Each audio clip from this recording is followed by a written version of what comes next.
Assalamualaikum warahmatullahi wabarakatuh. Bismillahirrahmanirrahim. Alhamdulillahirabbil alamin. Wassalatu wassalamu ala asyrafil anbiya'i wal mursalin wa ala alihi wa ashabihi al-mujahidin at-tahirin. Wal aqibatu lil muttaqin wa la udwana illa 'alal zalimin. Rabbi shrah li sadri wa yassir li amri wahlul 'uqdatam min lisani yafqahu qawli. Amma ba'd. Bapak Ibu kadang warga semuanya yang berbahagia dan senantiasa dirahmati oleh Allah Subhanahu wa taala. Alhamdulillah kita berjumpa lagi pada kesempatan yang sangat penuh berkah ini di acara Renungan Kolbu Radio Suara Dak Sinarga 89,9 FM. Kita bersyukur kepada Allah masih diberi kesempatan dan kesehatan sehingga tetap bisa melaksanakan perintah-perintahnya, menghindari menjauhi segala larangan-larangannya, dan itulah bentuk daripada ketakwaan kita pada kesempatan hidup yang sangat singkat ini. Kata marga semuanya, salawat dan salam semoga senantiasa terlimpah kepada junjungan kita Nabi besar Muhammad Sallallahu Alaihi Wasallam, Nabi kita semuanya yang kelak sangat kita harapkan syafaatnya pada yaumil qiyamah. Amin ya rabbal alamin. Kata warga semuanya, pada kesempatan yang lalu saya pernah membahas salah satu manfaat ataupun fungsi ataupun hikmah daripada puasa adalah ia sebagai pelebur dosa-dosa yang telah kita lewati setidaknya selama setahun yang sebelumnya, ya. Nabi pernah bersabda dalam sebuah hadisnya, hadis sahih, man shoma ramadhana imanan wa ihtisaban ghufira lahu ma taqaddama min dzambih. Siapa orangnya yang berpuasa dengan didasari oleh rasa iman dan semata-mata mengharapkan ridho pahala dari Allah Subhanahu wa taala, maka akan diampuni segala dosanya yang telah lewat. Nah, ini jadi salah satu fungsi ataupun manfaat daripada puasa adalah puasa tersebut akan menghapus dosa-dosa kita, ya. Nah, ini juga dikaitkan juga dengan apa? Dengan hadis yang lainnya lagi. Ada sebuah hadis juga yang mengatakan bahwasanya sholat kita, ya, terus juga sholat Jumat kita, terus juga dari satu Ramadan ke Ramadan berikutnya, maka ibadah tersebut menghapus dosa di antara keduanya ataupun di antara sholat tersebut, begitu. Jadi begini, misalnya katakanlah kita sekarang sholat zuhur misalnya, terus nanti kemudian kita sholat asar, maka dosa antara zuhur dan asar itu dihapus ketika kita sholat asar. Begitupun ketika nanti kita sholat maghrib, maka dosa antara asar sampai maghrib dihapus oleh Allah Subhanahu wa ta'ala. Begitupun ketika kita sholat Jumat, itu menghapus dosa antara Jumat sepekan yang lalu sampai Jumat sekarang, ya, misalnya sekarang hari Jumat. Begitupun nanti ketika kita minggu depan sholat Jumat, maka dosa antara Jumat sekarang sampai Jumat yang akan datang itu dihapus dengan sholat Jumat tersebut. Begitupun juga Ramadan, ya. Ramadan sekarang itu menghapus dosa antara Ramadan yang setahun yang lalu sampai Ramadan sekarang, begitu, jika ada dosa, begitu. Begitupun sebaliknya, ya, seterusnya, ya, dosa antara Ramadan sekarang sampai Ramadan yang akan datang itu terhapus karena kita tahun depan melaksanakan ibadah puasa Ramadan, begitu. Jadi menghapus dosa di antara keduanya, di antara ibadah-ibadah tersebut, sholat 5 waktu, sholat Jumat ataupun puasa Ramadan. Tapi Nabi memberi syarat, ya, Dengan syarat apa? Selama orang tersebut ya pelakunya menjauhi dosa-dosa yang besar. Jadi kalau kita katakanlah setiap waktu sholat 5 waktu setiap hari sehari semalam ya dengan tujuan ataupun dengan kita ambil fungsinya untuk menghapus dosa-dosa kita begitu, kita sholat Jumat untuk menghapus dosa-dosa kita ya, kita puasa Ramadan untuk menghapus dosa-dosa kita. Tapi kalau kita tidak, di sisi lain tidak menghindari dosa-dosa besar, ya sama saja itu tidak ada jaminan, tidak ada manfaatnya kita beribadah. Tiga hal tadi misalnya sholat wajib, sholat Jumat ataupun puasa Ramadan begitu. Jadi seakan-akan tidak ngefek begitu, tidak punya dampak apapun terhadap dosa-dosa kita, terhapus begitu, tidak punya dampak menghapus dosa-dosa kita selama kita tidak menjauhi dosa-dosa yang besar. Ini juga berarti bahwa sebenarnya yang dihapus oleh sholat kita ya, yang 5 waktu, oleh sholat Jumat kita, oleh puasa Ramadan kita adalah dosa-dosa yang kecil, karena tadi ada persyaratan, kata Nabi, selama dia tidak mengerjakan dosa-dosa yang besar begitu. Ini juga karena mendukung kata Markus semuanya salah satu ayat dalam Al-Quran, surat An-Nisa ayat 21 ya, yang Allah mengatakan a'udzubillahi minasyaitonir rajim, in tajtanibu kaba'ira ma tunhauna anhu nukaffir ankum sayi'atikum wa nudkhilkum mudkhalan karima. Jikalau kalian menjauhi dosa-dosa besar ya, menjauhi apa-apa yang dilarang oleh Allah dari dosa-dosa besar begitu, maka kamu akan dihapuskan segala keburukanmu, segala dosa-dosamu, segala kesalahanmu ya, dihapuskan oleh Allah Subhanahu wa taala, dan akan Allah masukkan ke surga yang mulia, ke tempat yang mulia yaitu surga. Ya, jadi ini kan sebagai dasarnya hadis dari Nabi tadi ya. Jadi poin pentingnya bahwa selama kita menjauhi dosa-dosa yang besar, maka dengan sendirinya dosa-dosa kecil kita akan dihapuskan.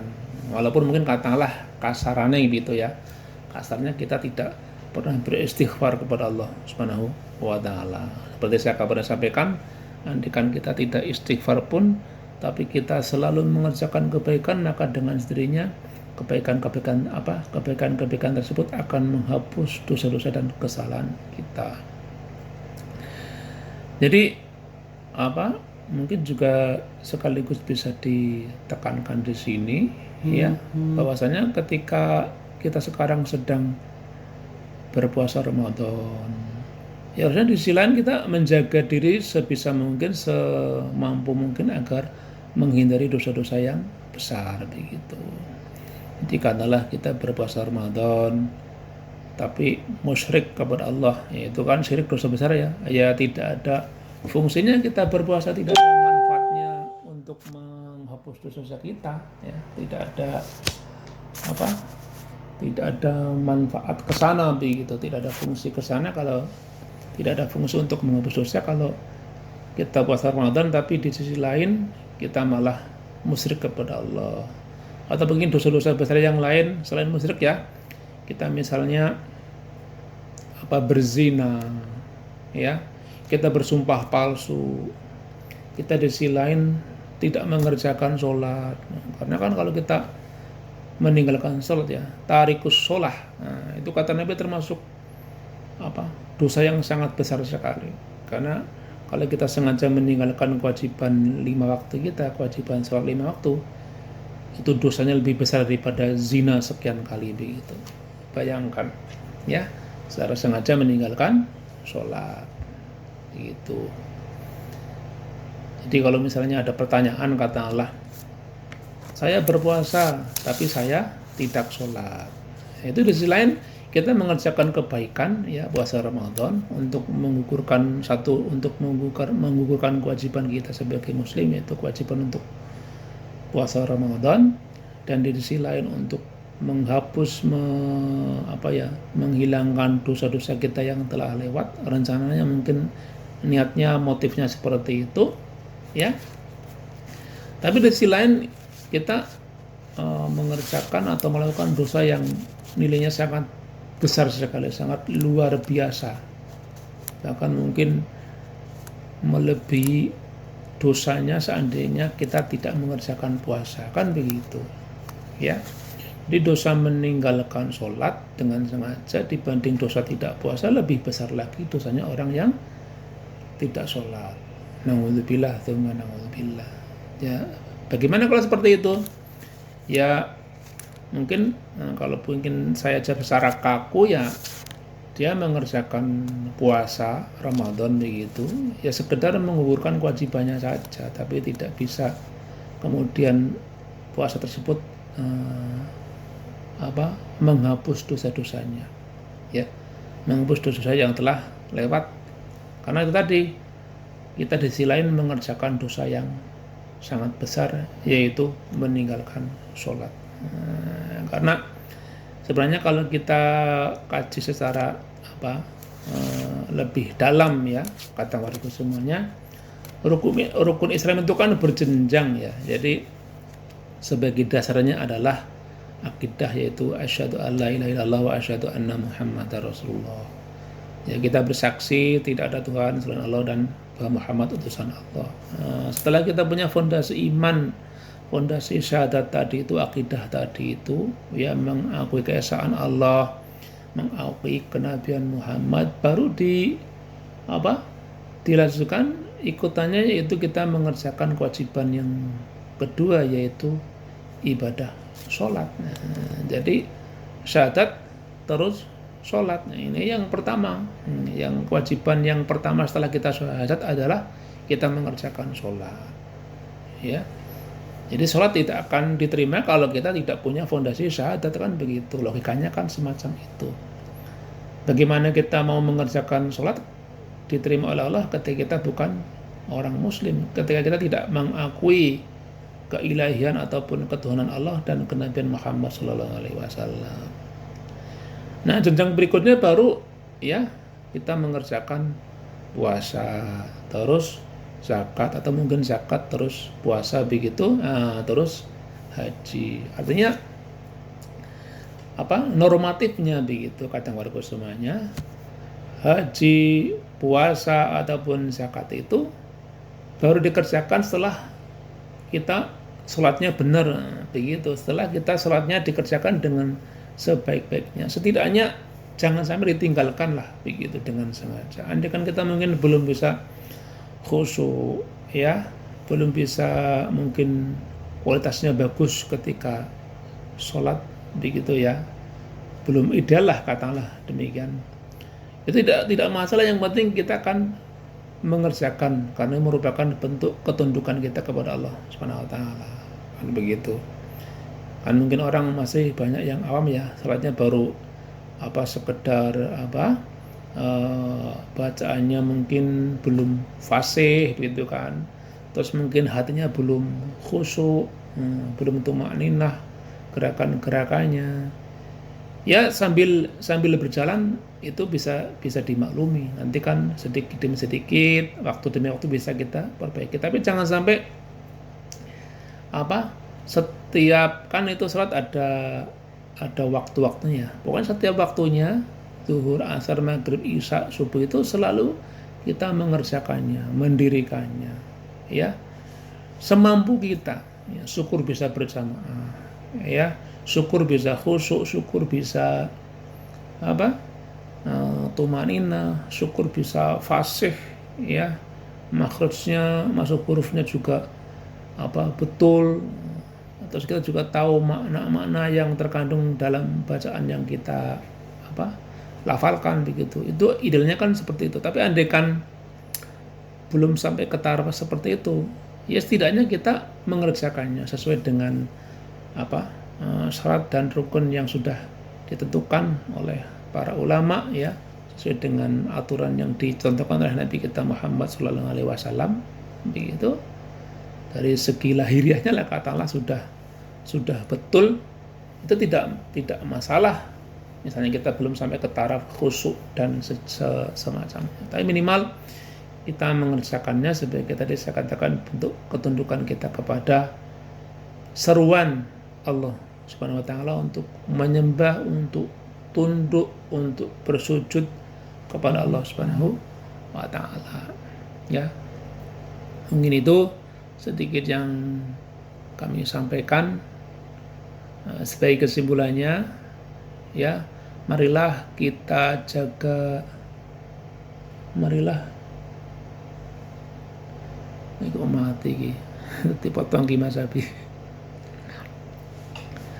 Marilah kita jaga ibadah puasa kita dengan sebaik-baiknya, dengan sebagus mungkin kita beribadah di bulan Ramadan ini. Tapi di sisi lain juga kita menjaga betul ibadah-ibadah kita yang ibadah-ibadah kita yang lain, apalagi itu yang merupakan kewajiban utama, yaitu sholat sembahyang 5 waktu begitu. Sholat sembahyang 5 waktu. Dan di sisi lain juga kita menghindari juga dari dosa-dosa yang besar lainnya selain meninggalkan sholat, yaitu misalnya ada syirik, ada zina, dan lain sebagainya. Yang itu jelas akan mengurangi atau mungkin malah menghilangkan sama sekali hikmah dan fungsi dari puasa Ramadan yang kita kerjakan. Ya. Karena tadi hadis Nabi mengatakan dosa kita akan terhapus antara Ramadan kemarin dengan Ramadan sekarang. Antara Ramadan sekarang dengan Ramadan yang akan datang, itu akan terhapus setelah kita menghindari ataupun menjauhi dosa-dosa yang besar. Ya. Terutama di dengkotnya dosa itu adalah musyrik begitu. Meninggalkan sholat, berzina, ya, berani kepada orang tua, itu kan dosa-dosa yang besar tuh.